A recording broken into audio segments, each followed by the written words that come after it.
Ver Mais de volta, você sabe, quarta-feira, a cada 15 dias, tem o nosso quadro Saúde da Mulher.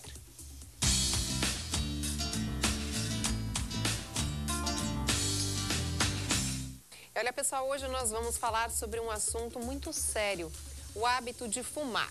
O cigarro é um grande vilão da procriação, tanto pela diminuição da fertilidade de homens quanto de mulheres. E também pelos riscos que ele traz às mamães e principalmente para os bebês. E para falar sobre isso, eu recebo, claro, aqui no nosso estúdio, nosso querido Dr. Belarmino José da Silva. Doutor, seja bem-vindo sempre. Hoje, no Dia Nacional de Combate ao Fumo, não poderíamos falar sobre outra coisa, né, doutor? Não. Boa tarde, Susan. Boa tarde a todos que nos dão o privilégio aí de compartilhar esse momento. E estava assistindo a programação da RIC antes de vir para cá, vendo a RIC na praça, que está auxiliando ali, trocando um cigarro por uma fruta, o que é muito salutar. E, assim, o cigarro, o tabaco em si, ele foi inserido, está inserido na nossa sociedade como um hábito normal, convencional. As pessoas passam a utilizá-lo sem ter a noção exata dos malefícios a médio e longo prazo que traz, que são inúmeros. Então, assim, para a gente ter uma panorâmica, hoje no país nós temos em torno de aproximadamente 300 milhões de usuários de nicotina por dia, não o número da população, ou seja, pelo menos um cidadão fumaria um cigarro. Somos em 290 milhões de habitantes, né? E dessa totalidade, um número em torno de 30 mil mortes ao ano e 3 milhões mundialmente falando. O Brasil é o quarto produtor de nicotina, de tabaco, desculpa. A nicotina é um dos componentes do tabaco. Só perdendo para os Estados Unidos, a China e a Índia. Produtor e exportador. Consumidor. Consumidor, ele está em terceiro lugar. Terceiro? O primeiro é os Estados Unidos e o segundo é a China. Perdemos para a Índia. A Índia exporta mais do que consome. E se for ver em superpopulação, bom, a China é superpopulosa, né? Vendo até uma matéria que a própria Danúbia, aqui da casa, estava fazendo pela manhã, é uma média de 10 mortes ao dia pelo uso do cigarro. Meu Deus, que loucura. Então, assim, cada cigarro desse convencional de nicotina, os principais agentes maléficos que tem ali dentro são de tabaco, a nicotina e o monóxido de carbono. E qual o problema tanto da nicotina quanto do monóxido de carbono? É que no nosso sangue, os glóbulos vermelhos têm brancos, vermelhos e plaquetas. Os vermelhos se acoplam com monóxido de carbono, que é aquilo que sai da descarga de um automóvel. A poluição, de maneira geral, gera também o monóxido. Mas quando a pessoa inala um cigarro, ela está colocando aquilo, materializando, tragando, inspirando, enfim, esse monóxido. E o que ele faz no organismo? Ele retira os glóbulos, ele reduz a ação dos glóbulos vermelhos na corrente sanguínea. Ele se acopla. Então, o fumante ele tem uma menor irrigação cerebral, coronariana, as artérias coronárias elas vão oxigenação ficar... também?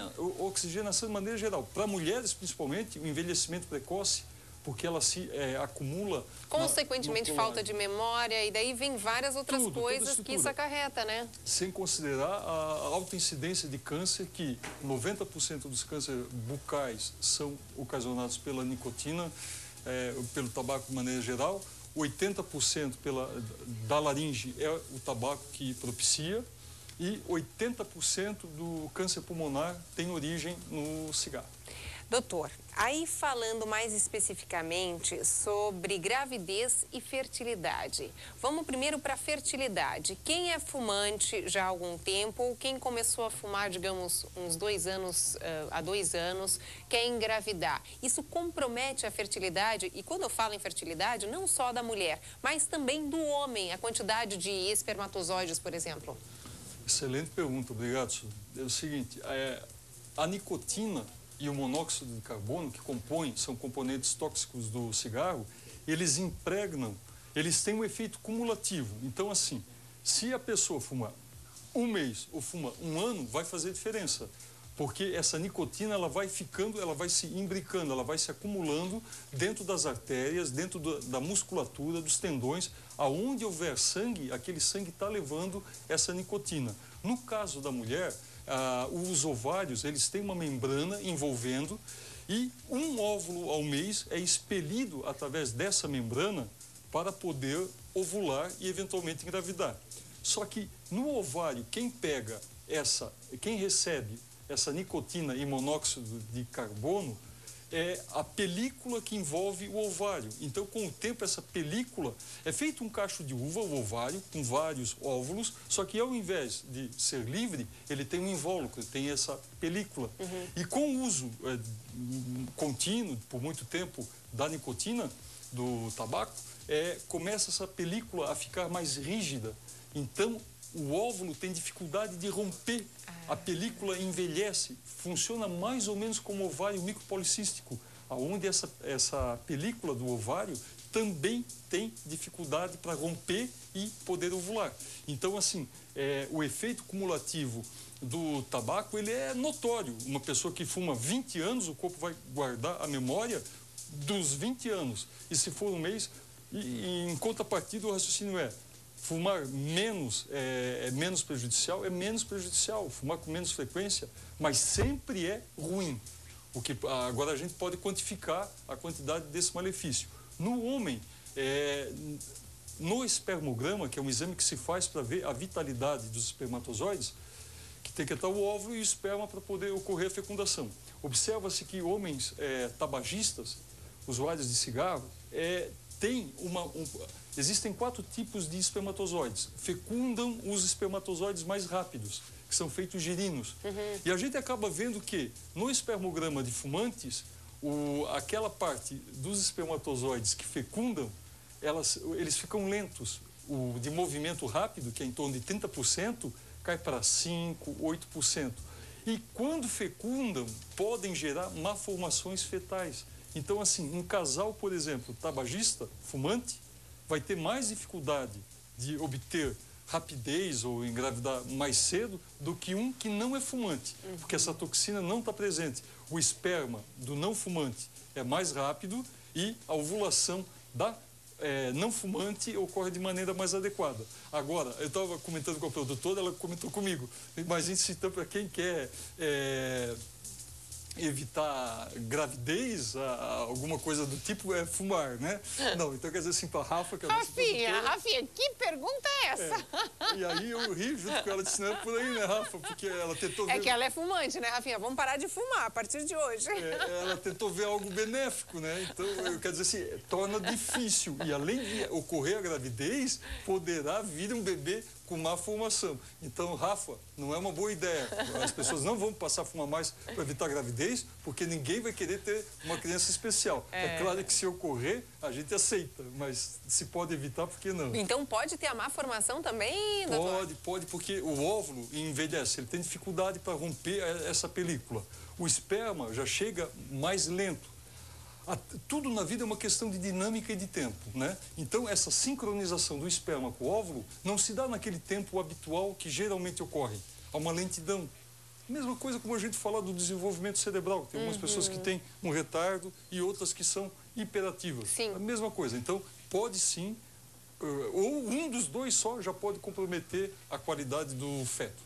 E o fumante passivo, doutor? Aquela pessoa que acaba convivendo com uma pessoa que fuma o tempo inteiro, isso também vai comprometer de alguma forma? Muito.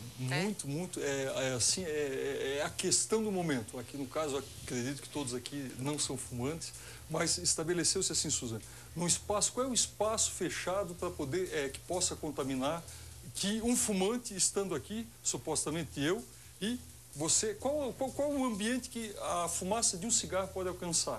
A gente considera 40 metros quadrados. Ou seja, se conviver em um local ou estiver próximo, seja em ponto de ônibus, na calçada, em qualquer local, não sei se é permitido fumar no mercado, mas enfim, em locais onde é permitido, e você estiver a 40 metros dentro de um circuito de uma diâmetro de 40 metros, você já é fumante passivo.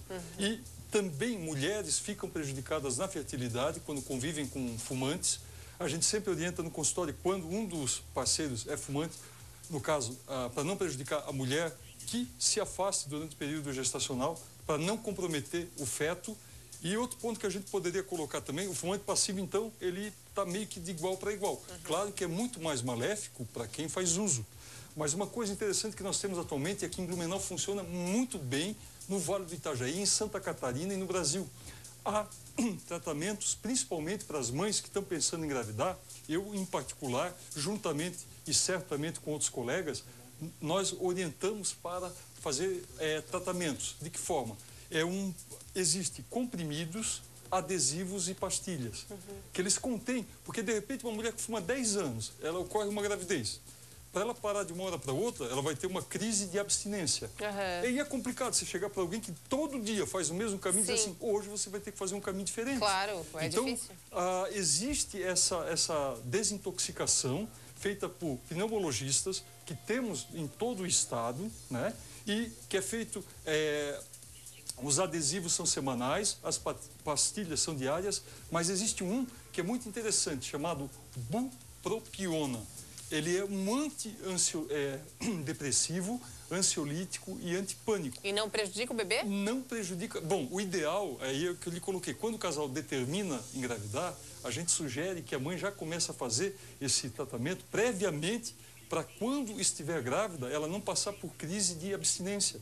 Que eu consigo entender que alguém que seja usuário do cigarro diariamente, de repente tenha que parar, venha ter problemas. Então, o ideal é, antes de engravidar, procurar um bom pneumologista, existem vários excelentes, e eles vão indicar qual é o melhor. Na prática, essa bupropiona tem um nome comercial bem fácil, até que é o BUP. Ele faz com que a pessoa perca a compulsão. Eu conheço muitas pacientes que deixaram de fumar tomando esse medicamento. Então, assim, é claro que passa pela força de vontade, pela determinação. Como tudo na vida, nada vem gratuito, é questão de obstinação, tem que querer, mas existem medicamentos que tiram aquela vontade ou involuntariedade de chegar até o cigarro e consumi-lo. Então, assim, fica mais fácil lidar com alguém quando você sabe que ela está sendo medicada. Que é difícil, no duro, chega para alguém e diz assim, você tem que parar. A gente faz isso, mas se temos como alguns recursos, por que não lançar mão? Tá, doutor, mas quem acaba fumando na gravidez, o que pode acontecer, além da má formação que a gente citou? Tá, a primeira coisa, a placenta é uma barreira que ela filtra todo o sangue que chega para o bebê. Então, a placenta de mãe gestante, mesmo quando a mãe diz que não fuma, qualquer ou todo obstetra, os meus colegas, nós conseguimos ver a nicotina na placenta. Por quê? A placenta é a barreira de defesa do bebê, é um filtro. Então, todo o sangue que vem da mãe passa na placenta para o bebê. E o bebê só nesse filtro passam vitaminas e proteínas. Então, por exemplo, uma mulher que come muito massa, doce ou fuma, não significa que o bebê dela vai ter 5, 6, 7, 8 quilos. O bebê às vezes vem até menor. Por quê? Porque a nicotina, ela suja esse filtro e quando chega o sangue puro, ele não passa. Então, geralmente, filhos de fumantes, eles vêm com baixo peso, vêm antes da hora, baixo peso é menos de 3,4 kg, tem um comprimento menor, geralmente o feto tem 50 centímetros, de fumante vem com 45, 44 e costuma romper a bolsa mais facilmente, porque a placenta é feita uma esponja. Quando o bebê se movimenta, ele se molda conforme essa esponja se ondula. Mas se tem muita nicotina, a placenta ela fica rígida. Isso é o mesmo processo que ocorre nas coronárias. As coronárias que irrigam o coração, elas vão criando placas, ao invés de gordura, a nicotina enrijece, onde pessoas têm que fazer cateterismo, colocar aqueles stent, que são molinhas para deixar o sangue passar.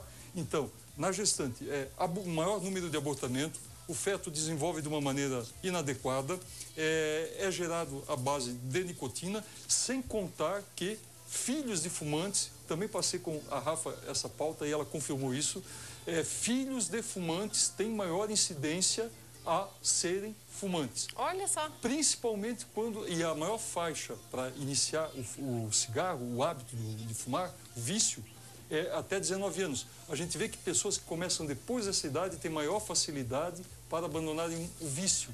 E quando entre, que seja 12 a 19, é dificílimo, porque o corpo já é gerado à base de nicotina. O corpo pede mais. A abstinência até 19 anos é muito maior do que quem decide fumar, vamos supor, aos 30.